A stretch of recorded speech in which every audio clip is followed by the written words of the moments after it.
Oke, bismillahirrahmanirrahim. Assalamualaikum warahmatullahi wabarakatuh. Kembali lagi ya, kita bisa belajar bersama gitu ya, untuk memberikan penanganan yang tepat kepada putra-putri kita. Eh, Mudah-mudahan nanti dengan usaha yang kita lakukan untuk mereka menjadi amal kebaikan, juga menjadi kepuasan dalam hidup kita, ya Bun, insya Allah ya. Dan jelas sebagai amal pahala ya. Oke, untuk materi kedua, kali ini kita akan belajar tentang sensor integrasi, ya. Karena yang sudah eh, apa namanya dimiliki bukunya ya oleh Bunda sekalian kan berbicara tentang sensor integrasi. Jadi lebih detailnya nanti kita akan ulas ya. Dan mungkin kalau ada pertanyaan dari membaca buku yang belum diketahui atau masih ingin ditanyakan, nanti boleh ditanyakan lagi ya. Oke, yang akan kita bahas kali ini adalah mulai dari piramida belajar anak ya.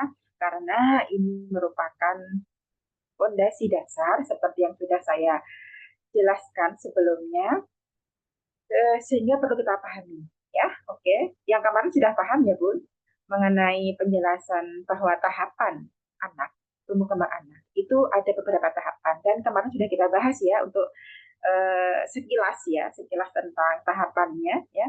Jadi yang buku yang di tangan Bunda atau latihan yang saat ini kita lakukan kepada anak, dalam kelas ini kita membahas tentang sensor integrasi ya. Jadi bagian bawah ini aja. Jadi untuk bagaimana latihan menulis, latihan motorik kasarnya ataupun latihan eh, kemandirian gitu ya. Karena anak itu kan tidak, atau kita ya, tidak cukup untuk apa namanya sekedar bisa apa ya, untuk mematangkan sensorinya kan ini baru modal dasar ya. Kita masih membutuhkan untuk bagaimana cara mendidik anak supaya mandiri, bagaimana cara mendidik anak supaya lebih produktif, bagaimana cara mendidik anak untuk preakademiknya gitu kan, masih banyak ya tahapan-tahapan yang akan kita lalui. Nah, ini yang kita bahas di kelas ini baru tahap dasar ya. Jadi Bunda paham ya petanya gitu ya, petanya mohon dipahami. Jadi di kelas ini saya tidak mengajarkan untuk bagaimana cara pegang pensil yang benar, bagaimana cara duduk yang benar, bagaimana cara melatih apa namanya visual tracking ataupun persepsi. Nah, itu belum belum bahasannya. Itu nanti bahasanya di sini, Bun, di perseptual motor di sini. Nah, di sini akan ada bahasan khusus ya mengenai pre-akademik ataupun pre-writing, aktivitas apa saja yang siap, atau yang harus dilatihkan ke anak sebelum dia ke jenjang sekolah atau memasuki bangku sekolah gitu ya. Dipersiapkan apa dulu gitu ya. Nah, itu nanti di sebelah sini. Nah, sekarang yang kita bicarakan adalah di bagian bawah ya, di sensori dasar ya, yang di sini ya. Karena masih banyak ya orang tua ya yang belum tahu bagaimana cara melatih anak dengan benar. Mungkin anak sudah bisa baca, sudah bisa mengenali huruf, tetapi tidak bisa tahan lama. Karena apa?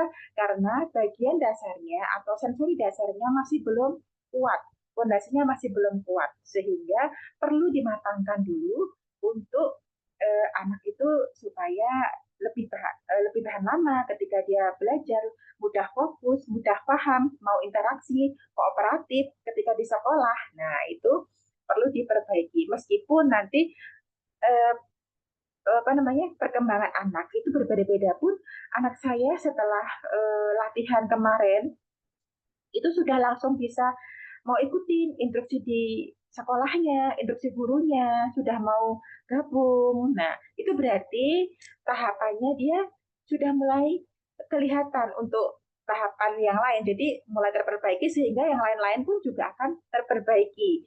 Sehingga dia fokusnya akan bertambah. Nah, jadi beda anak, beda prognosis, dan beda hasilnya gitu ya. Jadi ini perlu dipahami. tergantung kondisi anaknya saat ini, ya Bun.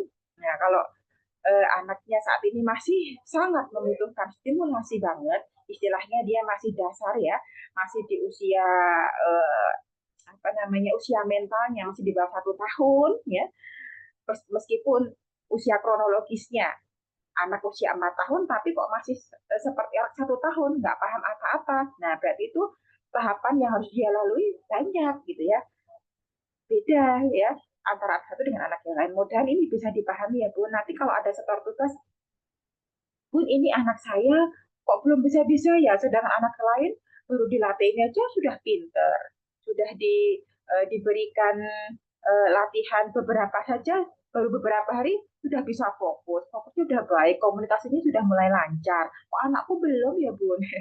Anakku kok belum bisa-bisa ya gitu ya.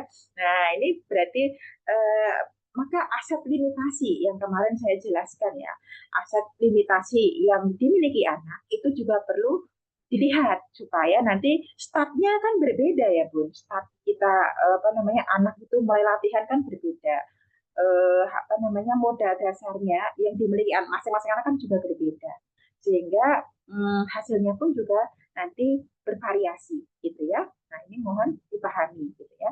Dan tidak terlalu jangan minder ketika melihat anakku kok nggak berkembang ya.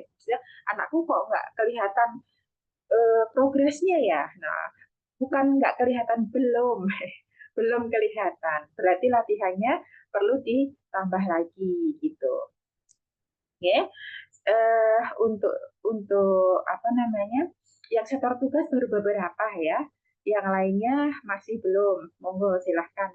Nggak apa-apa. Memang nggak harus hari ini ya, nggak harus hari ini atau pas saat habis Zoom, tetapi bisa juga melatihnya nanti-nanti juga nggak apa-apa. Yang penting ada usaha ya, ada kesungguhan dari orang tua untuk melatih anak. Tanpa kesungguhan, ya hasilnya nggak bisa. Meskipun Bunda pinter banget dalam teori ya, tetapi kalau tidak diterapkan untuk latihan di anak ya, anak akan nggak akan berkembang ya, karena memang nggak ada treatment gitu. Gitu ya, paham ya? Oke, selanjutnya. Nah, sebetulnya sensor integrasi apa sih gitu ya? Bunda sudah membaca ya sekilas ya, atau bahkan sudah selesai ya untuk membacanya untuk buku yang kemarin sudah dibeli gitu ya. Jadi integrasi, sensor integrasi adalah kemampuan anak untuk merasakan, memahami dan mengatur informasi sensori dari dalam tubuh serta lingkungan sekitar dan bisa menanggapinya dengan tepat gitu ya. Nah, jadi apa yang dia lihat, apa yang dia dengar, apa yang dia rasakan, terus apa yang dia yang masuk ke dalam dirinya, entah itu dari gerakan ataupun posisi, sadar gitu ya.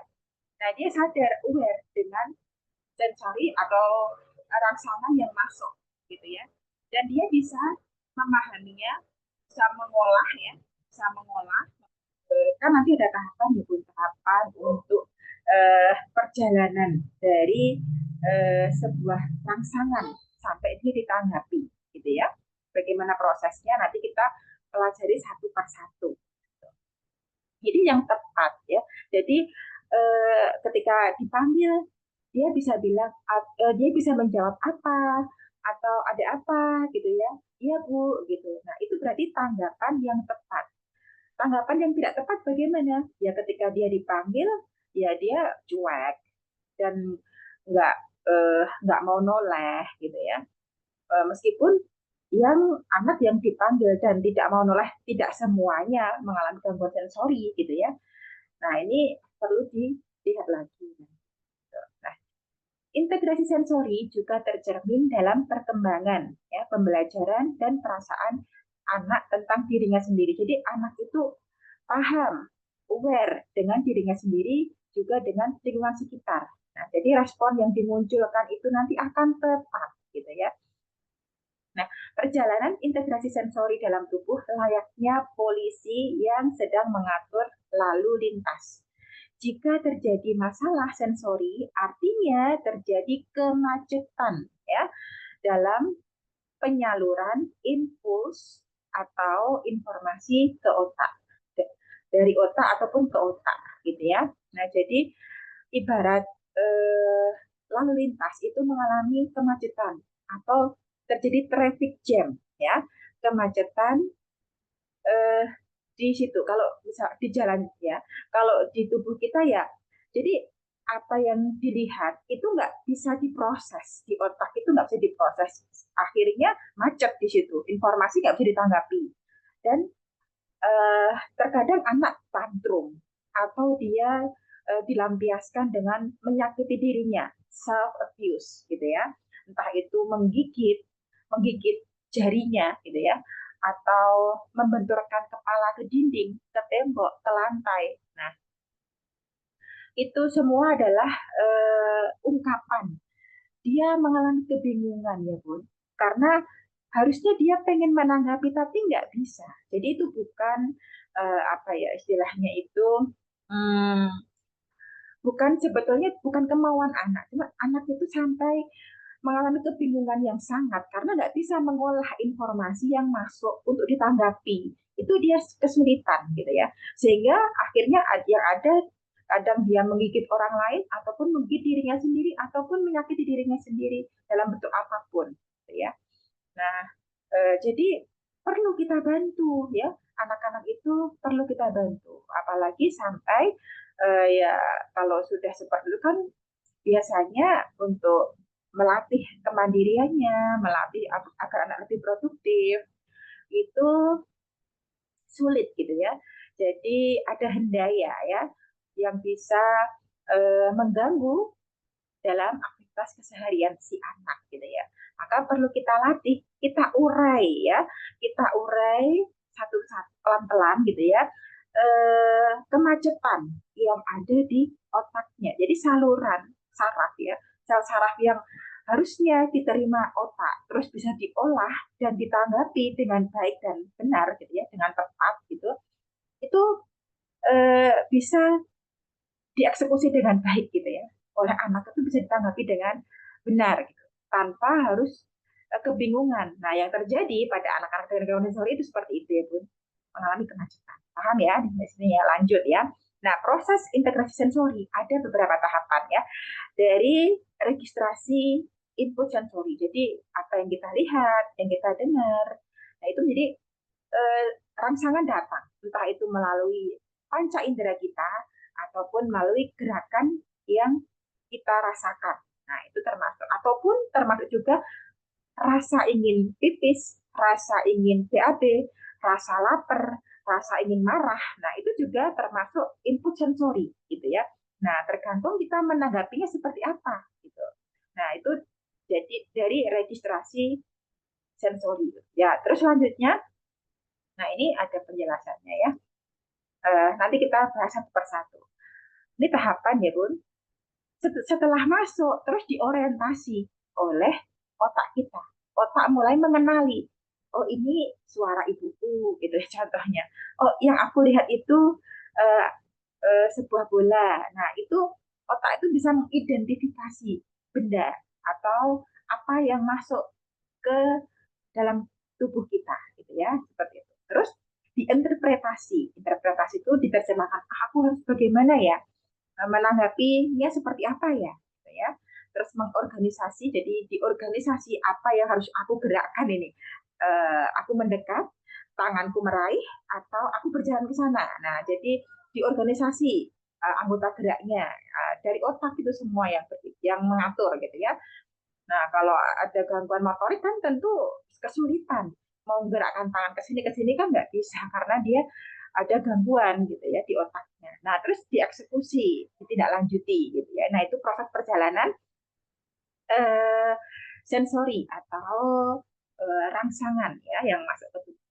Nah, selain apa namanya, hmm, 5 panca indera yang kita miliki itu kan reseptor ya Bun, reseptor atau apa ya istilahnya itu ya, yang menangkap eh, rangsangan dari luar untuk tubuh kita, memberikan informasi ke tubuh kita kan melalui 5 panca indera, panca indera, 5 indera gitu ya, mata, hidung, telinga, indera pengecap kulit gitu ya.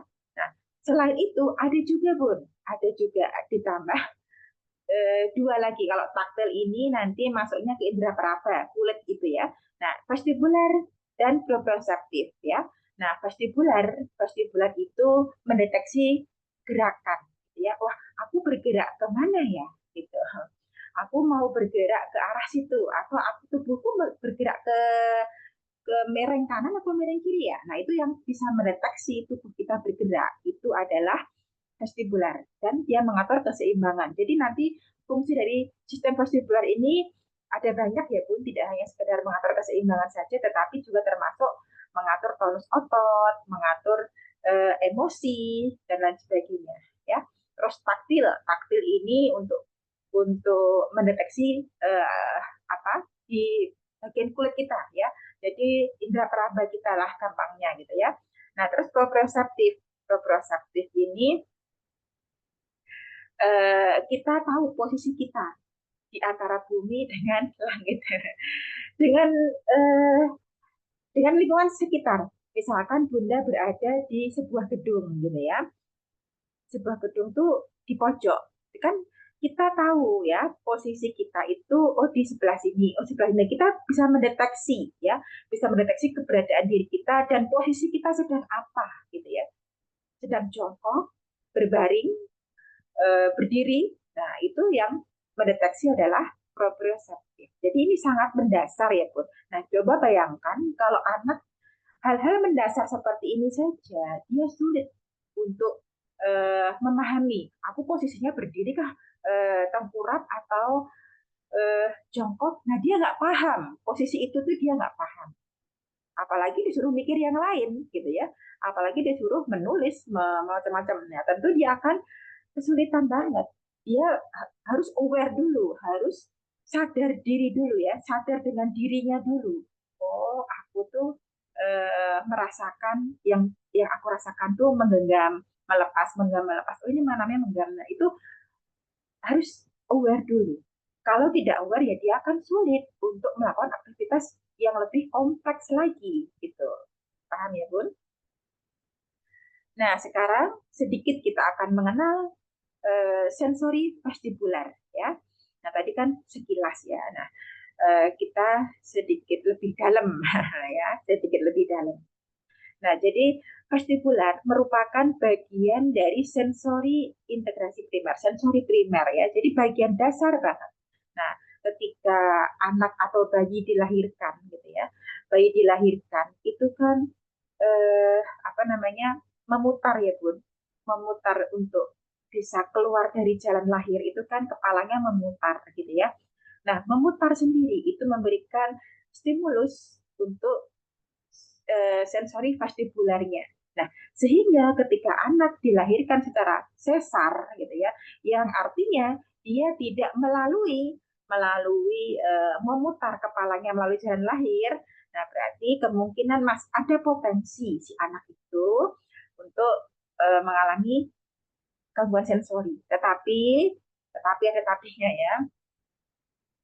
Eh, kita bisa memberikan stimulasi-stimulasi ya yang ringan ke anak-anak yang baru kita lahirkan gitu maksudnya. Jadi perlu dijak untuk refleksnya. Nah, bagi yang baru lahir dengan cara sesar, perlu dijak untuk refleksnya apakah muncul atau tidak ya. Karena yang nggak muncul ini nanti juga akan menghambat tumbuh kembang si anak gitu ya. Nah, seperti itu ya, bisa dipahami ya. Jadi ketika anak itu dilahirkan secara sesar gitu ya, ditambah dia diberikan gadget di usia di bawah 2 tahun. Nah, ini sudah apa namanya? Sudah kemungkinan besar anak akan mengalami gangguan sensori meskipun ketika ibunya hamil terus melahirkan dia nggak ada masalah gitu ya. Tetapi perlakuan setelah dia lahir ataupun posisi pas saat lahir itu bisa menyebabkan anak itu mengalami gangguan sensori. Pun berarti nggak boleh dong melahirkan sesar. Bukannya nggak boleh, karena ini juga indikasi dari dokter. Apabila dari orang tuanya atau isi ibunya itu ada gangguan yang yang harus melakukan tindakan operasi, nah dokter segera gerak cepat juga gitu untuk menyelamatkan keduanya. Tetapi yang perlu diketahui adalah nanti setelah orang tua melahirkan, maksudnya ibu melahirkan si bayi dengan cara sesar, perlu diberikan stimulasi gitu ya. Mungkin bisa dicek ya, bukan berarti terus harus paham semuanya itu enggak, tapi minimal jangan dikasih tontonan lah ya di usia sebelum 2 tahun. Karena apa? Potensi untuk ada gangguan sensori itu ada gitu ya. Paham ya, Bun? Gitu. Nah, selanjutnya eh, memberikan vestibular ya, memberikan informasi tentang keseimbangan dan gerakan mata, kepala dan tubuh terhadap ruang dan gerakan. Nah, jadi maksudnya sistem vestibular yang ada di tubuh kita itu mendeteksi gerakan ya, baik dari mata, kepala. Jadi posisi kepala itu dideteksi oleh sistem vestibular. Apakah kepalanya agak miring ataukah posisinya tidak lurus atau tidak tegak gitu ya. Itu karena gini ya Bun, ketika kita jatuh otomatis segera bangun ya kan, karena menjaga tubuh untuk tetap tegak gitu ya, itu sebuah refleks gitu ya. Sebuah refleks ketika jatuh segera bangun kepala ya dulu kan ya, yang otomatis biar bisa berdiri tegak gitu ya. Nah itu termasuk refleks ya, refleks untuk bisa berdiri dengan tegak. Nah kalau dia sulit untuk menyeimbangkan tubuhnya, berarti kemungkinan besar dia ada kendala atau gangguan di vestibularnya. Ketika anak disuruh apa namanya berdiri di atas papan keseimbangan, dia sangat ketakutan, atau dia disuruh berdiri sedikit aja di atas mungkin di atas kursi atau di atas meja atau di tempat yang tidak biasa dia naikin, nah, dia akan ketakutan gitu ya. Nah berarti itu menunjukkan takut ketinggian gitu ya, itu menunjukkan ada gejala gangguan vestibular gitu. Itu cara gampangnya untuk mendeteksi gitu ya. Nah, selain itu juga hubungannya dengan ruang gerakan ya, ruang. Jadi kita berada di dalam tenda, terus kita keluar ke lapangan gitu ya. Itu kan sensasinya sudah berbeda ya, Bu. Wah, kalau di dalam tenda itu kan kita sangat merasa apa ya, apa kecil gitu ya, merasa nyaman gitu juga. Nah, kan beda ya. Bisa kita bayangkan ya untuk rasa perasaannya untuk ketika kita berada di lapangan luas, eh, sensasinya itu loh berbeda. Nah, yang bisa mendeteksi eh, ruangan ya, mendeteksi ruangan itu adalah sensori vestibular ya, dan juga nanti ketika kita mencari rute rumah kita. Nah, di mana ya posisinya rumah kita? Kadang anak-anak yang ada gangguan gitu sulit untuk menemukan rumahnya kembali. Maka banyak kasus ditemukan anak hilang tapi nggak tahu jalan pulang, jalan pulangnya nggak tahu. Nah berarti masih ada apa ya kemungkinan dia mengalami itu apa gangguan sensori bisa juga ya. Maka tapi perlu dicek juga sih ya. Tidak semua terus kita kasih label gangguan sensori itu juga. Nah, reseptornya ada di mana? Di telinga bagian dalam. Jadi di telinga bagian dalam kita itu ada koklea, rumah siput ya. Di situ ada cairan vestibularnya. Nah, dan nanti akan disalurkan ke otak gitu ya. Nah, dan kalau itu sakit, ya kita akan terganggu untuk keseimbangannya, tentu gitu ya. Nah, terus fungsi dari vestibular sendiri apa? Yang pertama adalah menyeimbangkan tubuh. Nah, tidak mudah jatuh ketika jalan ataupun berlari gitu ya. Oh ya, sambil mengingatkan juga ya, untuk anak yang biasa duduknya W sitting gitu ya, duduk W, posisi W gitu ya, itu tolong diingatkan terus.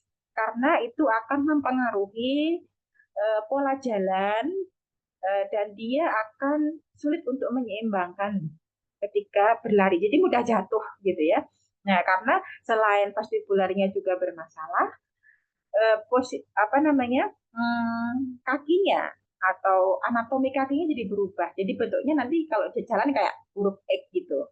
Nah, jangan sampai ini berlarut-larut gitu ya. Segera dikoreksi terus. Meskipun setiap kali anak duduk harus kita tegur terus sampai jelek, sampai kita kadang bosan banget gitu ya. Dan anak masih belum-belum juga gitu ya. Sambil dimengertikan, sambil ditegur, dibetulkan gitu ya untuk apa namanya,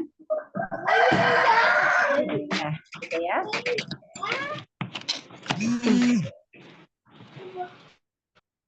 Oke, selanjutnya ya,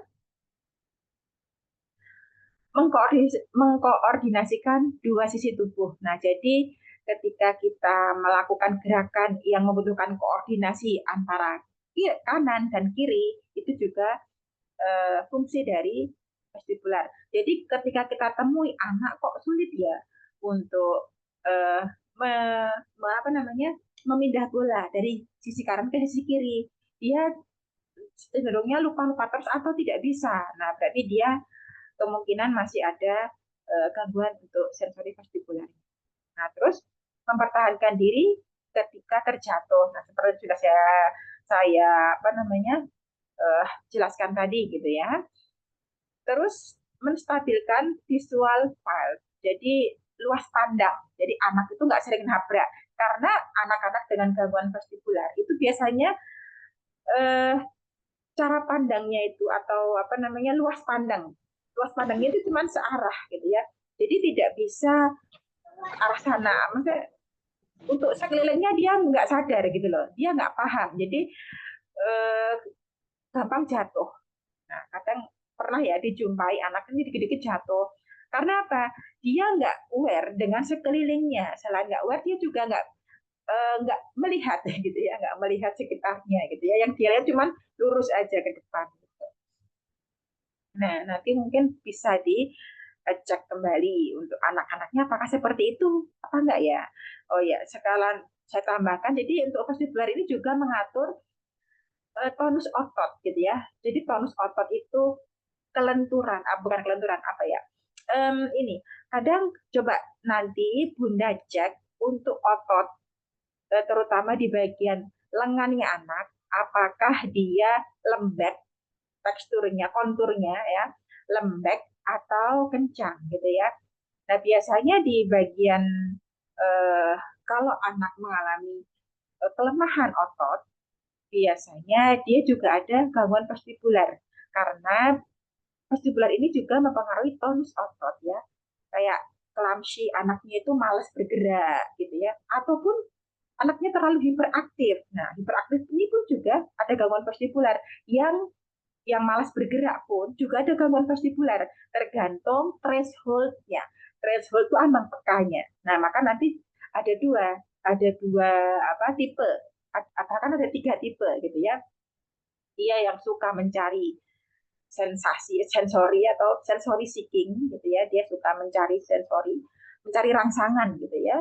Jadi apa anaknya itu hiper gitu ya, atau anak juga dia nggak suka dengan rangsangan gitu ya, jadi hipo eh, sensitif gitu ya, sangat sangat malas bergerak gitu ya. Diajak diajak main di playground dia cenderungnya nggak mau gitu. Dia pilih melihat atau dia apa namanya nangis kalau diajak naik gitu ya. Dan biasanya sih agak jengeng kalau yang ini, yang apa hiposensitif gitu ya, hipersensitif dan hiposensitif gitu ya. Nah sekarang kita mengenal sensori proprioseptif ya. Nah sensori proprioseptif itu apa gitu ya.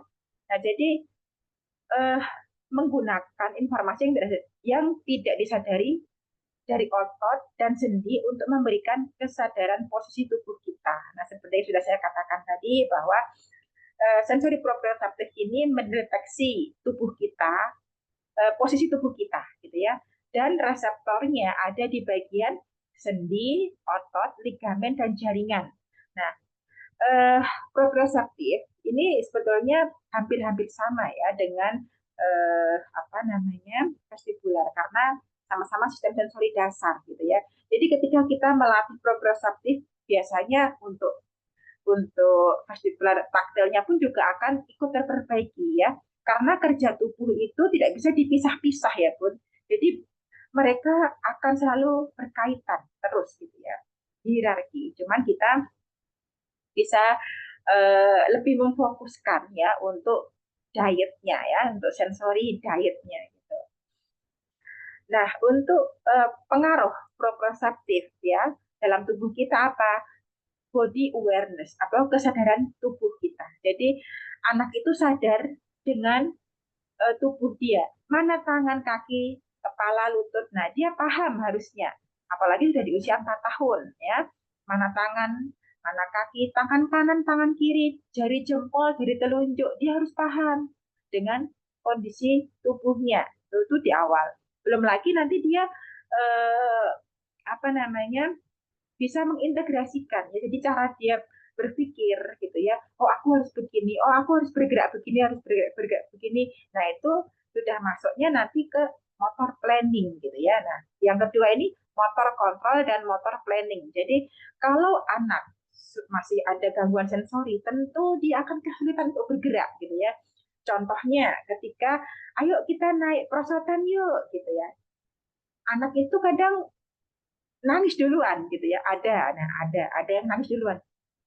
Bukan berarti dia eh, apa ya kesulitan. Ya memang dia kesulitan sih ya, karena dia mau merencanakan gerakan. Aku harus seperti apa dulu ya ini. Nah dia bingung gitu ya, harus melangkahkan kakinya ke atas satu persatu, terus dia meluncur. Nah dia sangat sangat ketakutan ya, bingung gitu ya. Nanti bagaimana gitu. Karena dia eh, nggak ada pengalaman yang seperti itu. Nah, kalau seperti itu, kondisinya takut, entah itu dia takut bergerak, ataupun nggak bisa bergerak atau bingungan, dan akhirnya kadang dia menangis atau tantrum, nggak mau, ya, biasanya kan gitu ya, yang ditunjukkan anak-anak itu ya, atau kabur gitu. Nah, itu berarti dia membutuhkan stimulasi ya, entah itu proprioceptifnya, vestibularnya, ataupun taktilnya. Karena ini mendasar ya, caranya ya pelan-pelan. Kalau misalkan dia anak belum mau diajak naik perosotan, ya tidak usah dipaksa dulu. Jadi dia perlu tahapan yang lebih sederhana, yang lebih ringan dulu, gitu ya. Nah, jadi pelan-pelan. Gitu. Selanjutnya, untuk sistem vestibular itu juga berpengaruh pada postural ability. Jadi kemampuan postur. Jadi postur tubuh itu untuk tetap tegak ya. Jadi nggak bungkuk kan biasa ya kita temui kadang anak-anak itu uh, bungkuk ya, postural stability kelihatannya salah, kurang kurang menulisnya ya. Jadi lebih untuk ke menstabilkan postur ya, jadi tidak bungkuk. Kalau anak yang bungkuk perlu diberikan latihan untuk penguatan otot-ototnya ya, bagian punggungnya, bagian lengannya, kakinya, semuanya dikuatkan, masa ototnya dikuatkan. Nanti akan menambah eh, dampaknya ya, dampaknya akan bertambah untuk kepercayaan dirinya. Gitu. Ya, terus selanjutnya grading movement. Grading movement itu gerakan yang digradasi gitu. Contohnya gini, contoh-contoh. Ketika kita memberikan anak untuk menuang, aktivitas menuang apa namanya? Menuang air dari teko ke gelas ataupun ke botol, anak yang mengalami gangguan sensori atau proprioseptif ya, biasanya dia nggak bisa dengan smooth gerakannya yang dilakukan anak itu nggak bisa dengan smooth, jadi langsung disok gitu ya, nggak bisa memperkirakan berapa ya tenaga yang harus aku keluarkan gitu ya, pelan-pelan kayak gitu dia belum bisa gitu ya. Jadi nggak bisa menggradasi gerakan itu, dia belum bisa memperkirakan gerakan tenaga yang harus dikeluarkan itu, dia masih kesulitan ya. atau memecah telur ya. Kalau memecah telur kan tenaga yang kita keluarkan cukup tik-tik gitu aja Bunda ya. Cukup nggak usah banyak-banyak tenaga yang kita keluarkan, cukup tik-tik-tik dah pecah cangkangnya gitu ya. Nah, tapi untuk anak-anak yang masih ada gangguan proprioceptif ini, tenaga yang dikeluarkan untuk memecah telur pun tidak bisa memperkirakan. Jadi langsung biar langsung ambiar. Nggak jadi digoreng. Nah, jadi perasaan apa ya, rasa untuk kita bisa mengatur gerakan itu salah satu dari fungsi proprioceptif ya. Nah, gitu. Jadi kok gerakan anakku kok masih kaku ya Bun, kok belum mulus gitu ya gerakannya. Nah, itu berarti masih butuh apa latihan. Terus latihannya apa dong? Ya gitu ya. Nah, latihannya nanti untuk proprioceptif ya biasanya saya berikan latihan melompat. Tapi ini untuk tugas yang ketiga ya Bun. Untuk ketiga ya. Untuk nanti untuk di tahapan ketiga. Gitu. Ya saya sepilkan sedikit ya untuk latihan proprioceptif itu biasanya saya berikan untuk latihan melompat, main plastisin, terus aktivitas mendorong, menari gitu ya, yang benar-benar berat. Terus dia juga apa namanya respect gitu ya. Terus dia juga berguling, merayap, jalan jongkok, jalan pakai lutut. Nah banyak ya. Nanti bisa dilihat juga untuk yang di apa namanya bukunya gitu. Oke, untuk materinya sampai di sini ya Bun. Ini saya lanjut untuk eh, penjelasan mengenai tugas berikutnya, gitu ya. Untuk pertanyaan nanti saya berikan di sesi setelah setelah analisa aktivitas, ya, oke, gitu ya. Oke, sebentar.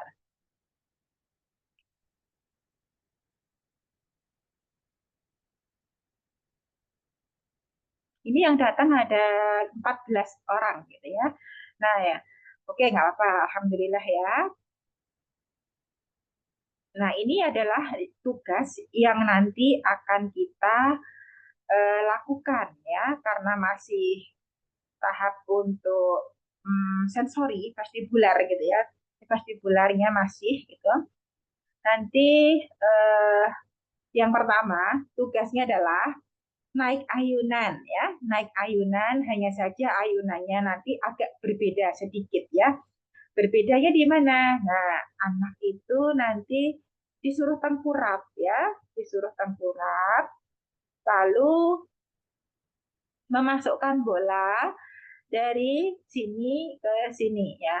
Ini tidak, ini kita yang menggerakkan ya Bun, bukan dari anaknya sendiri. Nah, ini belajar apa? Belajar timing ya, belajar timing. Kapan aku harus mengambil, kapan aku harus melepaskan bolanya gitu ya. Nah, ini baru ngambil ya.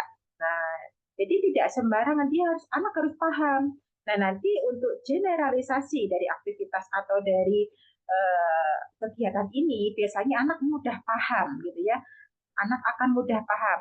Oh, aku nggak usah tantrum gitu ya. Ini kalau sudah biasa dilatihkan gitu ya, paham ya. Tugas pertama paham ya. Jadi anak nanti diminta untuk memindah bola dari sini ke sini ya, dari kanan ke kiri, dan kita menaikkannya di ayunan. Nah, silahkan monggo ayunannya bisa dibikin sesuai dengan kondisi masing-masing gitu ya. Bisa menggunakan sarung seperti ini atau bisa menggunakan hamuk ya, eh, dengan apa penyangga seperti ini, atau langsung dikaitkan dengan atap juga boleh gitu ya. Silahkan monggo. Paham ya? Pakai jimbol bisa juga. Hanya saja untuk jimbol ini nanti belum saya contohkan untuk aktivitasnya, untuk videonya gitu ya. Bisa juga kalau jimbol itu nanti anaknya menahan ya, menahan sampai jauh, sampai yang di atas jimbol itu hanya bagian kakinya saja ya. Jadi untuk tangannya itu dia hanya menapak, menahan badannya satu tangan, yang satunya memindah guna gitu. Kalau dalam menggunakan jempol. Ini juga Bun, tapi nanti tolong divideokan, bagi yang menggunakan jempol tolong divideokan supaya saya bisa melihat benar atau salahnya gitu ya. Oke, ini tugas pertama. Selanjutnya untuk tugas kedua, saya saya berikan contohnya lagi. Tugas kedua.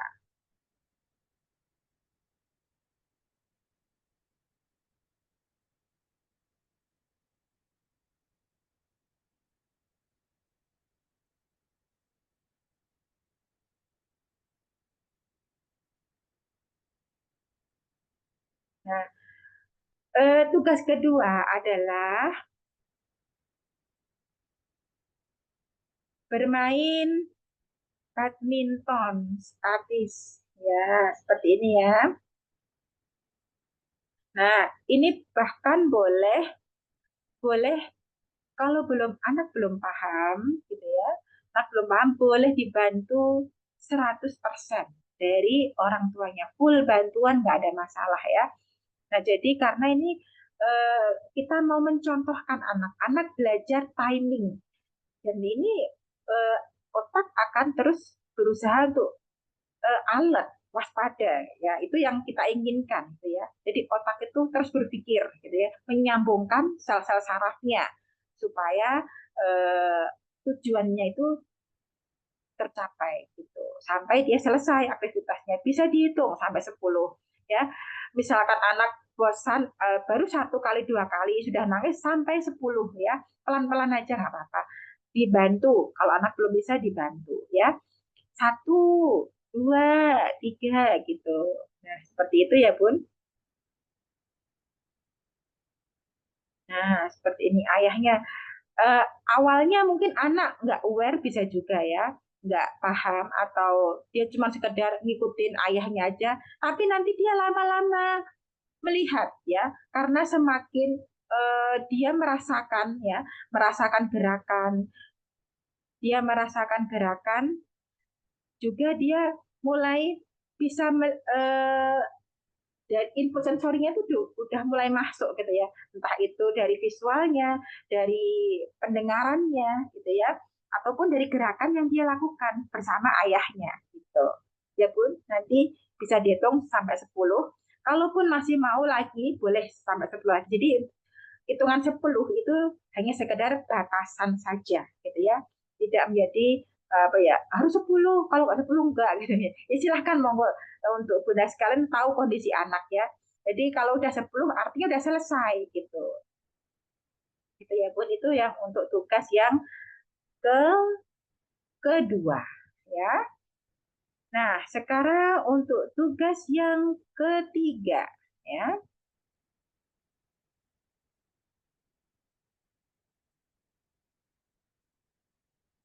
Untuk tugas yang ketiga,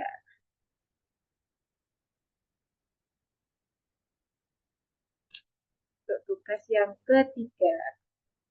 Yang pertama adalah apa tadi yang pertama?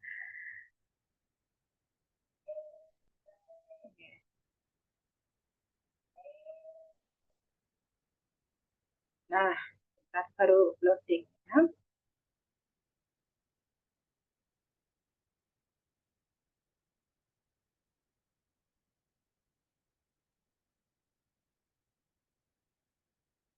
Yang ketiga adalah membuat skuter, naik skuter. Sebentar, ini masih loading ya. Bentar, nih. Oh ya, sudah kelihatan ya. Tuh, ya, itu ya. Nah, naik skateboard gitu ya. Yang ketiga naik skateboard. Kalau dari orang tua ya, kalau misalkan dari orang tua masih melihat anaknya eh, belum belum bisa atau dia masih sangat ketakutan, tidak usah menggunakan bola. Nah, ini baru proses adaptasi gitu ya. Nah, nanti kalau anak sudah mulai terbiasa naik skuter, naik apa namanya, skateboard gitu ya, pelan-pelan aja. Nanti kita mendorongnya itu pelan-pelan.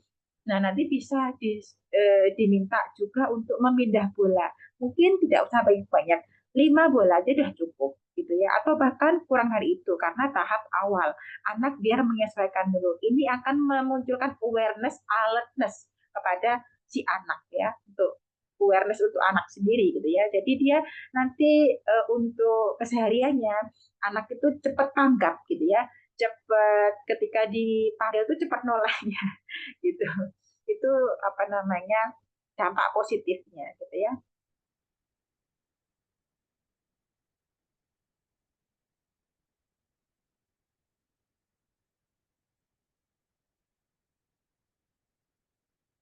Ya, itu ya Bun. Ini untuk yang tugas ketiga. Paham ya? Jadi tugas pertama tadi eh saya tugas pertama tadi naik ayunan ya. Terus tugas eh kedua main badminton statis. Yang ketiga naik skateboard ya. Untuk ayunan, eh, kalaupun memang kesulitan, itu bisa juga ayunan yang seperti pada umumnya itu juga nggak apa-apa gitu ya. Mungkin sampai sini ada yang mau bertanya dulu, Bun. Silahkan, monggo. Dari tugasnya ataupun materinya. Silahkan.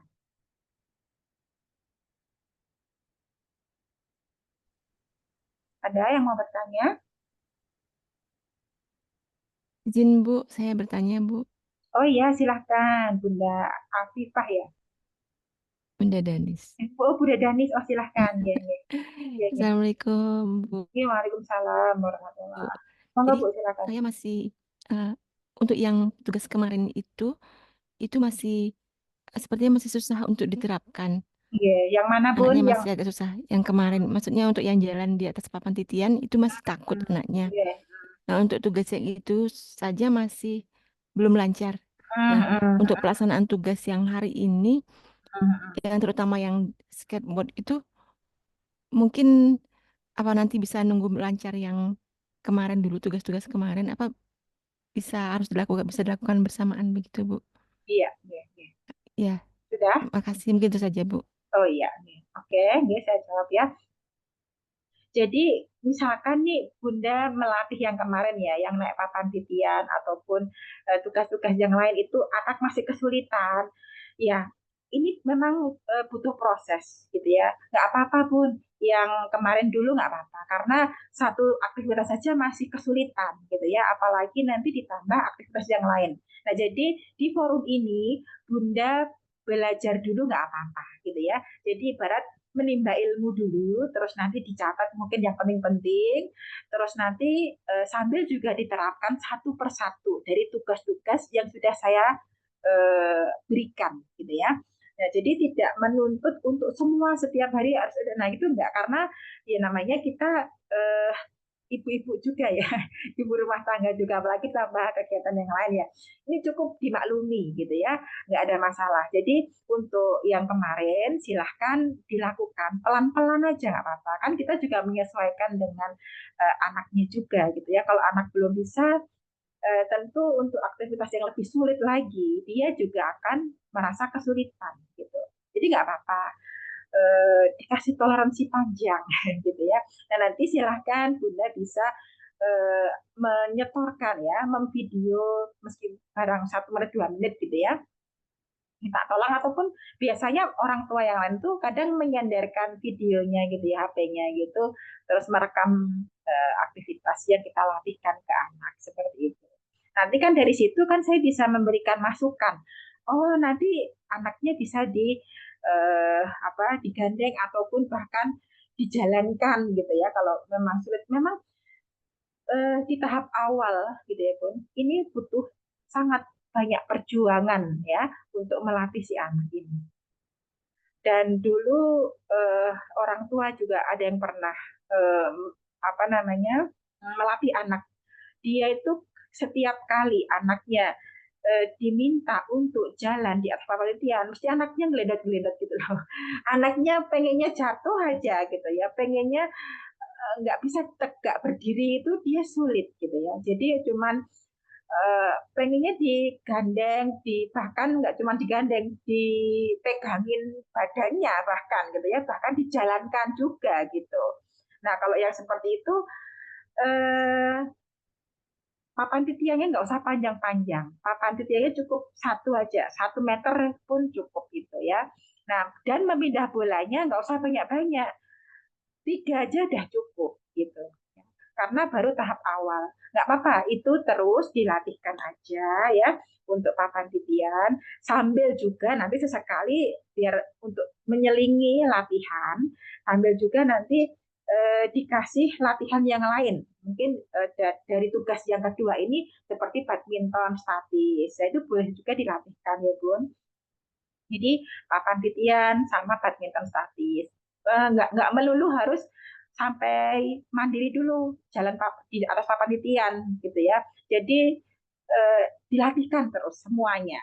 Meskipun meskipun masih sangat kesulitan, tetapi Bunda cukup melatihnya 1 atau 2 aktivitas dulu aja nggak apa-apa gitu ya, karena masih proses adaptasi dan tahap awal. Bundanya juga perlu belajar, anaknya juga perlu adaptasi ya nggak apa-apa. Yang penting setiap hari diluangkan waktu untuk melatih anaknya gitu ya Bun. Gitu. Nanti boleh kok setelah tugas selesai pun Bunda boleh juga menyetorkan tugasnya ya. Entah itu mungkin Bunda punya channel YouTube, jadi diupload di YouTube, terus nanti saya dikirimi linknya biar saya cek apakah sudah atau belum. Karena memang waktu belajar kita cukup singkat dan setiap hari. Dan ini kadang eh, untuk melatih anak juga kurang cukup waktunya ditambah kegiatan kita. Jadi nggak apa-apa Bun, dia mau silahkan, nggak apa-apa ya, nggak harus eh, banyak dulu aktivitas yang diberikan. Jadi satu persatu nggak apa-apa. Gitu ya Bun, dan bisa dipahami. Siapa lagi yang mau bertanya secara langsung gitu ya. Tadi ada yang angkat tangan, Bunda Afifah. Ya, silakan. Ya, halo Ibu, selamat Ya, pagi. selamat pagi. Ini saya mau menanyakan, anak saya kan memang didiagnosa emang tonusnya kan lemah. Jadi Oke. jalan papan titian maupun naik ayunan, naik perosotan awalnya dia udah bisa. Taman tuh di papan titian di taman, naik perosotannya di taman. Tapi masuklah musim hujan. Iya. Jalan ke taman, lalu sekalinya ke taman, udah lupa semua. Dia udah nggak bisa naik pantitian lagi, nggak berani. Naik perosotan juga nggak berani. Itu tuh Iya. kenapa ya, Bu? Kenapa bisa kayak muscle memorinya tuh hilang gitu. Jadi takut lagi mengalami Iya. kemunduran lagi seperti Iya. itu. Iya. Terima kasih. Iya. Berarti gini Bun, nanti meskipun tidak memungkinkan ya untuk dilatih di outdoor gitu ya, tetap juga dilatihkan untuk di dalam rumah karena memang proses untuk regenerasi sel saraf ataupun penyambungan sel-sel saraf di otak itu terus harus diberikan stimulasi. Nah, jadi kalau dia tidak diberikan stimulasi, dia akan mengalami kemunduran gitu ya. Apalagi yang memang masih bermasalah ya untuk vestibularnya ataupun untuk gangguan sensori yang lain. Jadi silahkan nanti Bunda juga melatih di rumah ya. Kalau untuk menguatkan tonus otot itu Bunda coba nanti latih untuk berguling gitu ya, berguling. Kan itu memang juga melihat eh, kondisi anak saat ini juga gitu ya, kemampuannya sudah sampai di mana gitu ya, tonus ototnya kekuatannya seberapa gitu ya. Nah nanti kita bisa menyesuaikan aktivitasnya. Coba nanti Bunda sambil, karena memang tonus otot ini hubungannya dengan vestibular juga gitu ya. Jadi salah satu fungsi dari sistem vestibular itu adalah berpengaruh pada tonus otot ya. Kalau otot otot lemah berarti itu indikasi bahwa dia juga ada gangguan vestibular. Maka perlunya dilatih untuk diberikan stimulasi terutama untuk sensori dasar ya, vestibular, proprioseptif dan taktilnya supaya nanti lebih terperbaiki sehingga berdampak juga untuk tonus ototnya gitu ya Bun. Memang kalau nggak dilatih jadi dia lupa lagi lupa lagi karena memang otaknya belum belum bisa mengcover gitu ya istilahnya gitu ya, memorinya belum bisa juga apa namanya masih bermasalah gitu ya, gitu itu ya Bun ya, mudahan bisa menjawab ya.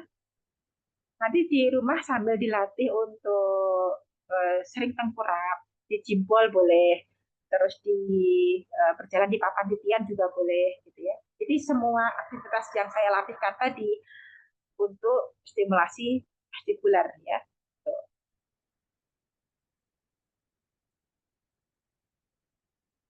Terus untuk yang di sini ya, yang di chat ya, dari Bunda Aminah ya tadi kalau mahir itu berkaitan dengan vestibular ya Bun. Apa maksudnya Bun? Mahir itu apa ya? Mahir. Nanti bisa dicek kembali ya Bun. Maksudnya pertanyaannya gitu ya. Nah dari Bapak Rizky Wahyu gitu ya. Oh mager maksudnya. Nah, tulisannya mahir. Oh malas gerak. Ya memang mager, malas gerak ya. Ya itu kaitannya dengan vestibular juga ya. Di anak itu clumsy, istilahnya kita tuh clumsy. Jadi ototnya itu dia lemesan gitu loh. Disuruh ini nggak mau, disuruh ini yuk kasih yuk kita naik papan titian yuk atau berjalan malam yuk. Oh, males atau dia cenderungnya nangis biasanya si anak-anak itu ya. Atau dia apa namanya? Ya malas bergerak, sangat malas. Jadi otot kayak nggak punya otot. Orang-orang kan bilangnya kayak nggak punya otot gitu ya. Nah itu vestibularnya bermasalah ya. Nanti coba diajak jalan gitu ya, jalan setiap pagi. Kalau ada gundukan tanah ya, disuruh untuk naik gundukan tanah. Jadi itu untuk menguatkan kontrol posturalnya gitu ya. Jadi kontrol postural itu otot bagian punggungnya. Jadi biar kan dimulai perkembangan itu dimulai dari dengan prinsip apa? Cepalocaudal gitu ya. Proximo distal cepalocaudal. Jadi berawal dari kepala ke tulang ekor gitu ya. Dan juga dari mendekati tubuh ke menjauhi tubuh.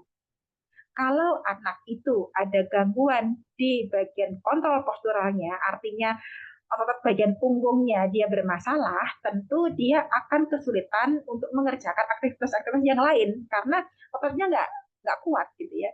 Kalau bagian punggung itu paling dekat dengan tubuh ya kan, garis tengah tubuh itu kan yang di apa namanya paling tengah tubuh kan Bun, untuk ini apa saraf tepi bagian tulang belakang ya kan itu.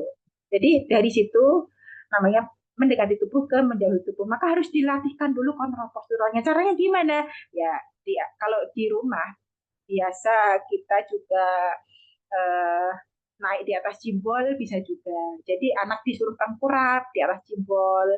Terus kita minta anak untuk menahan tubuhnya gitu. Atau kalau di lingkungan luar atau di outdoor gitu ya, itu anak kita ajak jalan, terus disuruh untuk menaiki gundukan pasir, gundukan tanah. Nah, itu untuk menguatkan kontrol postural bagian eh, dirinya gitu ya, kontrol posturalnya. Gitu ya, Bun. Mager gitu ya, malas gerak gitu.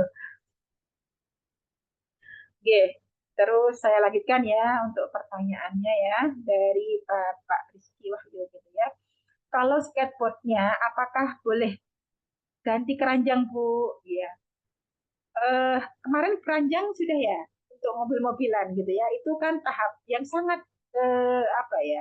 Kalau sebelum ke skateboard itu ke mobil ke keranjang dulu. Jadi kalau keranjang kan masih ada atasnya, pinggir-pinggir, jadi bisa untuk pegangan. Nah itu lebih lebih sederhana atau lebih mudah dibandingkan skateboard. Jadi untuk meningkatkan levelnya gitu ya, keranjang kita ganti skateboard. Kemarin keranjang sudah ya. Jadi untuk tapi kalau yang belum boleh pakai keranjang nggak apa-apa. Kalau sudah pakai keranjang sudah pintar, sudah bisa, nggak takut gitu, diganti skateboard yang tidak ada pegangannya gitu ya. Jadi levelnya dinaikkan sedikit gitu ya. Kalau skateboard kan memang dia harus sangat alert, sangat waspada supaya tubuhnya tidak mudah jatuh gitu ya. Nah, jadi itu level lebih atasnya lagi gitu ya. Gitu ya Pak ya, mudahan bisa disesuaikan gitu ya. Itu skateboard bisa bikin sendiri kok ya. Biasanya di toko bangunan itu ada yang jual roda kecil gitu ya, roda kecil yang bisa gerak sama yang mobile gitu ya. Itu dipasang di papan, di atas papan gitu ya, di atas papan kayu papan ukuran berapa disesuaikan dengan kaki anaknya gitu ya dan panjangnya. Nah, nanti bisa dipakai buat terapi. Sekalian ini saya share untuk skateboard untuk aktivitas heavy work gitu ya, mumpung masih ingat gitu. Saya apa namanya?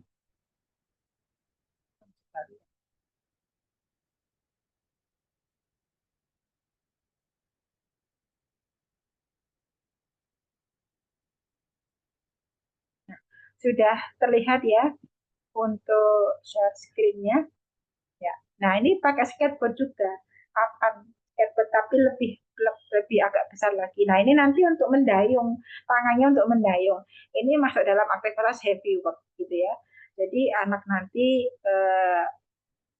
bukan berjalan, maksudnya eh, berpindah tempat dari ujung sini ke ujung sini gitu ya menggunakan skateboard dengan cara bergeraknya mendayungkan tangannya untuk memindah bola gitu ya, memindah bola dari ujung sini ke ujung sini gitu. Jaraknya ya sekitar 2 meter 3 meter ya disesuaikan dengan kemampuan anak gitu. Seperti itu ya, Bu.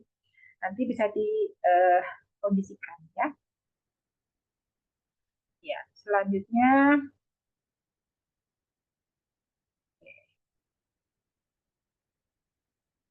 dari Bunda Afifah ya, anak saya juga ada gangguan tidur.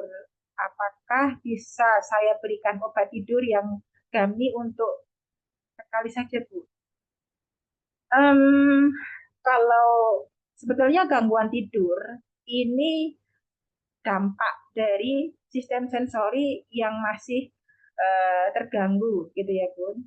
Jadi selama akar masalahnya ini belum diperbaiki, ya akan muncul untuk gangguan tidur itu masih akan tetap muncul. Mungkin saat ini Bunda kasih obat tidur, dia tidur, tapi ini nggak bisa untuk seterusnya gitu ya. Masa setiap kali Bunda mau kasih obat tidur, nah kan kasihan anak gitu ya. Nanti takutnya dia tidak bisa untuk berkembang otaknya ya. Jadi memang sebaiknya karena ada gangguan tidur, berarti Bunda perbaiki sistem sensorinya karena ini nanti dia masalahnya itu di bagian sistem sensorinya. Asal sensorinya ini diperbaiki pelan-pelan. Memang ini prosesnya relatif lama ya, Bun. Tergantung memang anaknya. Relatif lama sehingga terkadang orang tua itu kurang sabar untuk bisa sampai tujuan gitu ya. Jadi hasilnya itu terlihatnya itu sedikit-sedikit gitu ya, Bun.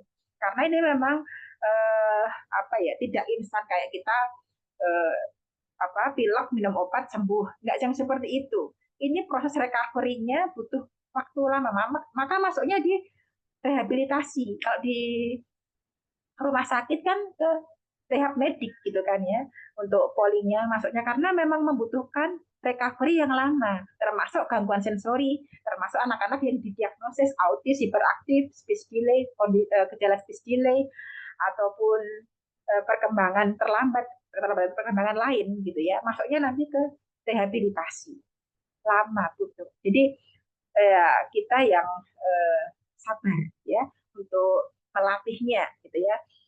Kalau saran saya sih sebaiknya nggak usah dikasih obat tidur, tetapi dilatih ya Bun, dilatih diperbaiki sensorinya. Caranya gimana Bun?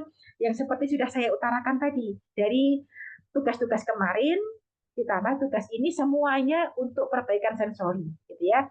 Tapi sulit Bun, ya memang tahap awal itu butuh perjuangan gitu ya, butuh perjuangan bahkan menguras emosi, menguras tenaga. Tapi tolong disadari, insya Allah ada hasilnya gitu ya. Asal kita ikhlas, pelan-pelan aja. Nggak usah terlalu dipaksakan. Maksudnya kalau kita capek, terus kita memaksakan diri itu juga jangan gitu ya. Kalau kita capek, istirahat dulu nggak apa-apa gitu ya. Jadi jangan sampai latihan posisi capek ataupun sakit sedang tapi kan katanya harus setiap hari. Ya enggak juga, maksudnya kita lihat kondisinya, pinter-pinter kita menyesuaikan gitu ya. Gitu.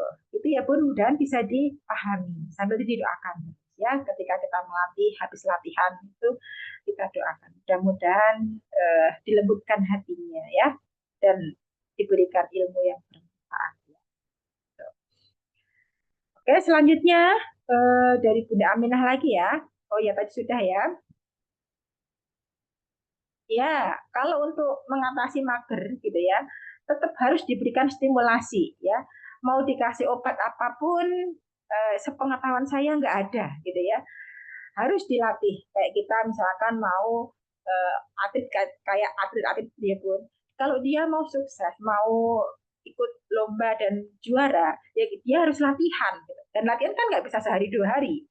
Bahkan ada yang bertahun-tahun ya, ada yang lari bertahun-tahun untuk 9 menit, untuk 9 detik kah, 9 berapa, yang dia harus berjuang lama gitu ya, berjuang lama, dan hasilnya untuk pertandingan dalam waktu yang 9 menit ya. Prosesnya itu panjang ya.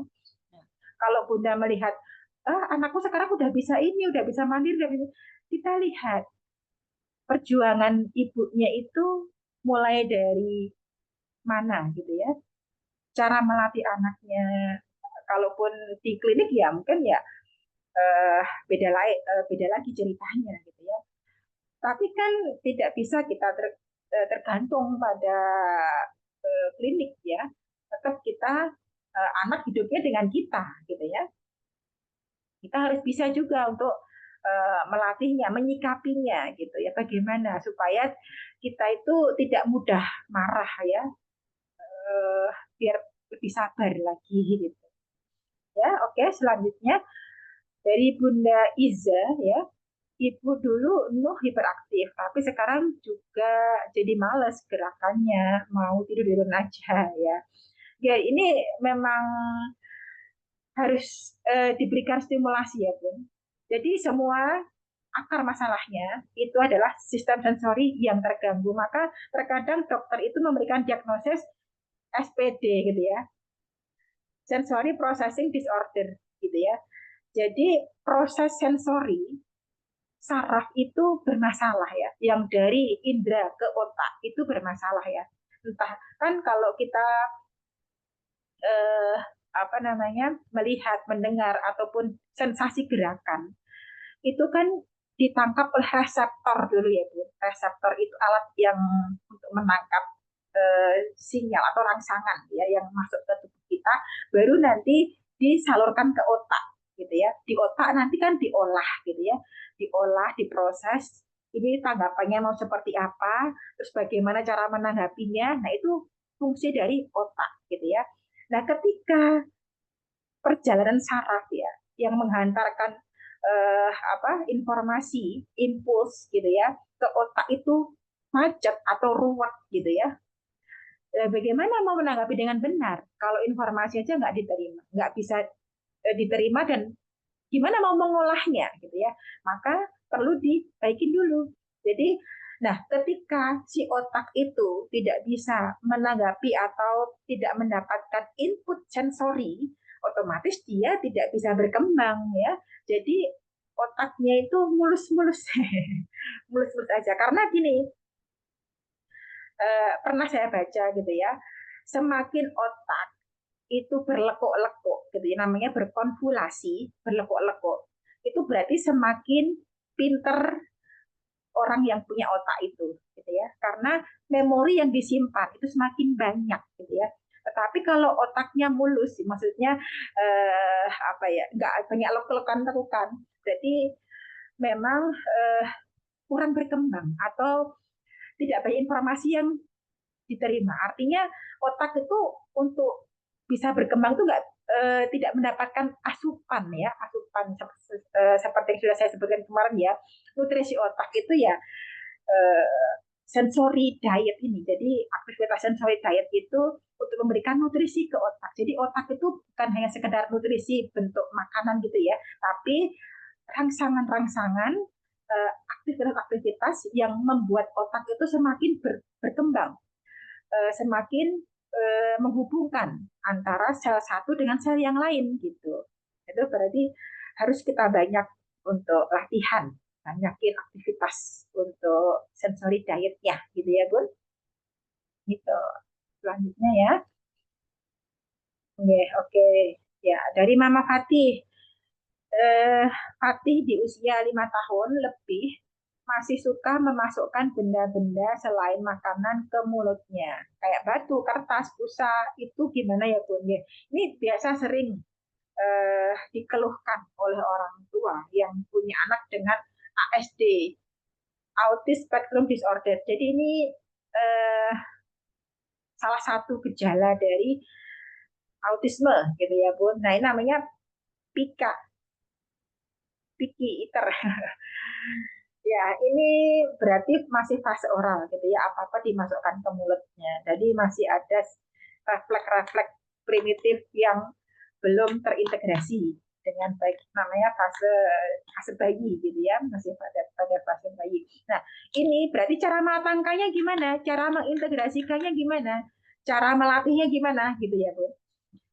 Nah, asal kembali lagi, ini sebuah perilaku maladaptif ya, perilaku yang tidak bisa ditolerir atau tidak adaptif, tidak bisa menyesuaikan gitu ya. Nah, setiap perilaku maladaptif biasanya penyebabnya adalah sensori yang terganggu. Nah, kemarin ada juga yang suka teriak-teriak gitu ya.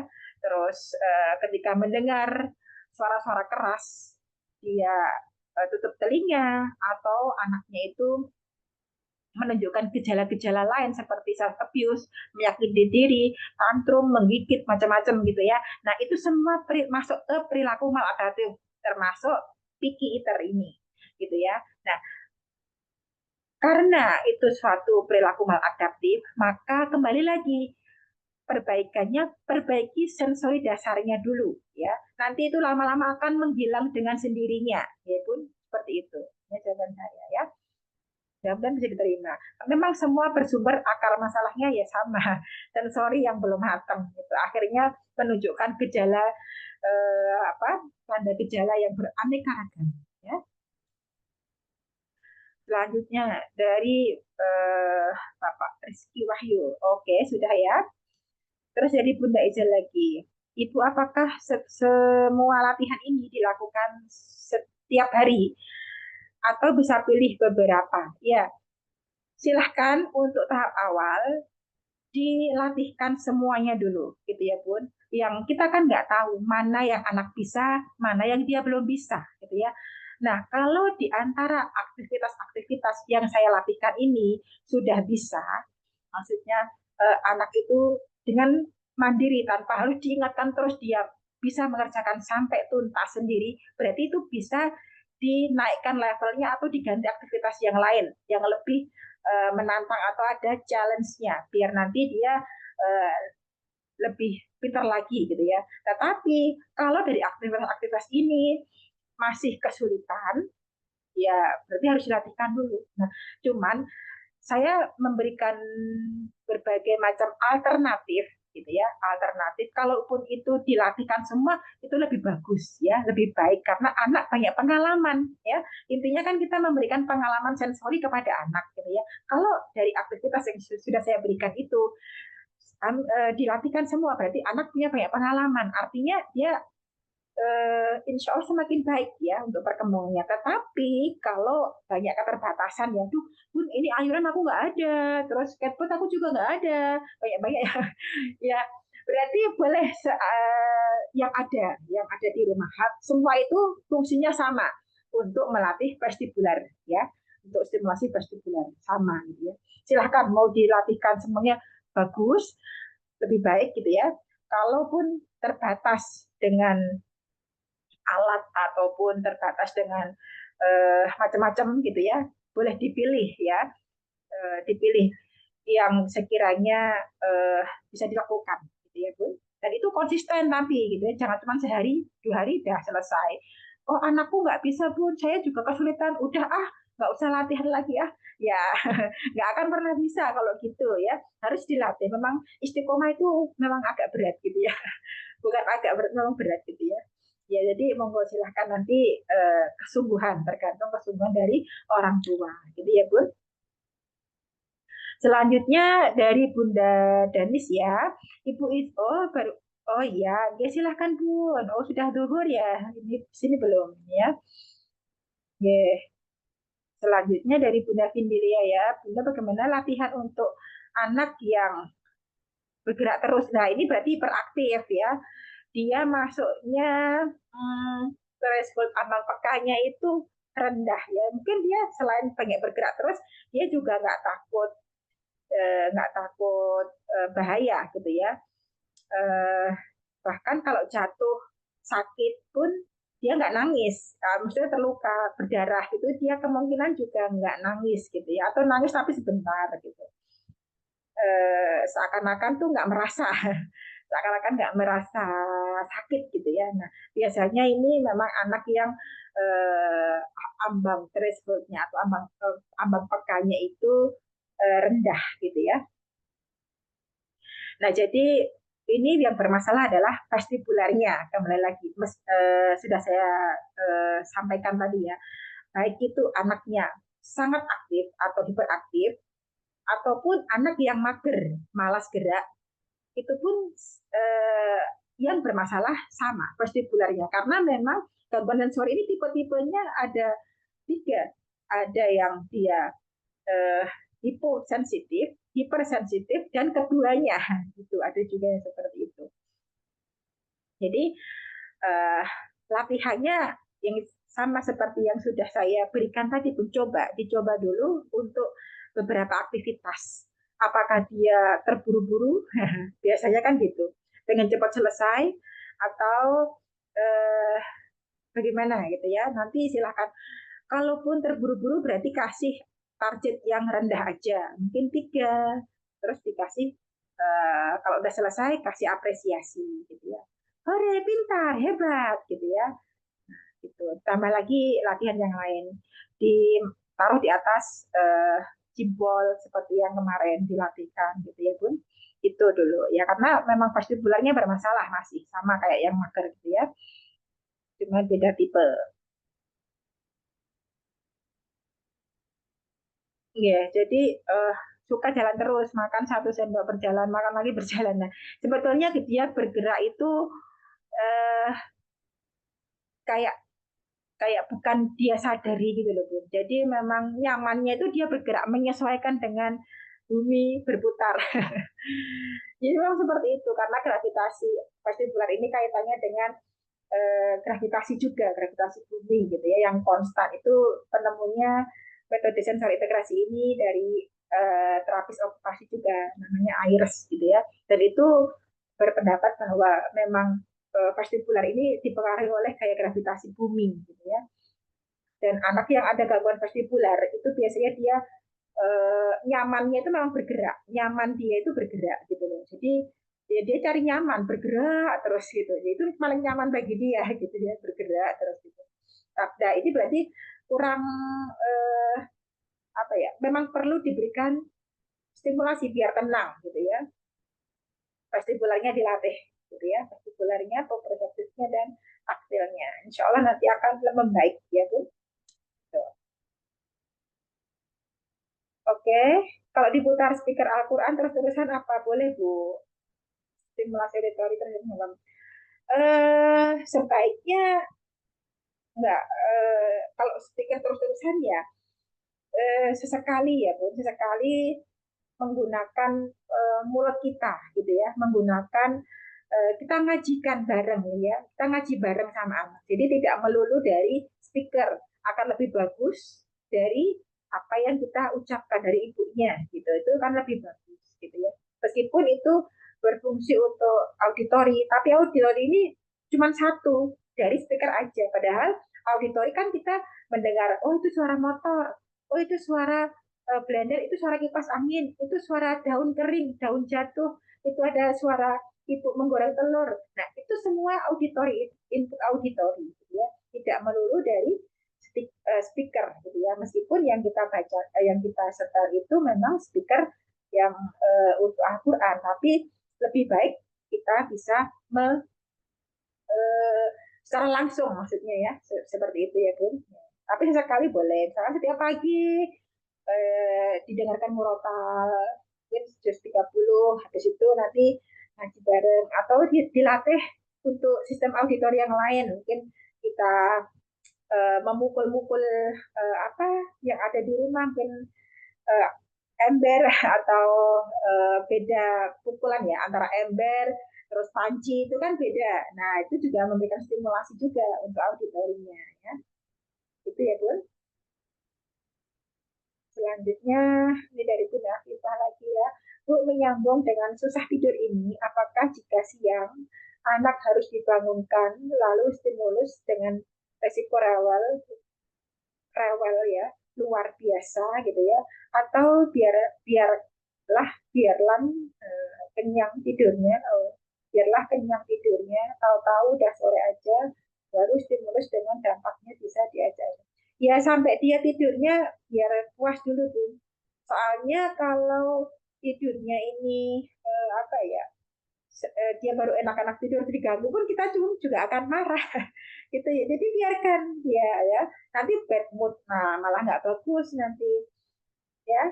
Jadi biarkan dia sore aja, kalau dia tidurnya sampai sore ya berarti sore latihan gitu, nggak apa-apa gitu ya. Jadi kita bisa melihat kondisi anak gitu ya.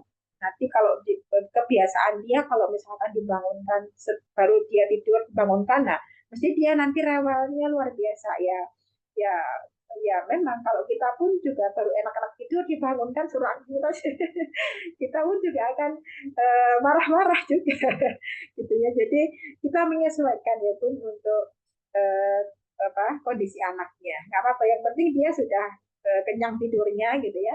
Nanti baru kita latih, nggak apa-apa, ya, nggak masalah. Bahkan terkadang ada yang melatih malam karena memang waktu sempatnya malam hari itu kadang juga ada ya seperti itu. Nggak masalah, insya Allah itu. Yang penting diatur aja ya, seperti itu. Itu pun ya. Ya. Ya, ya, jadi nanti disesuaikan ya dengan kondisi anak, nggak apa-apa, gitu ya, Bun.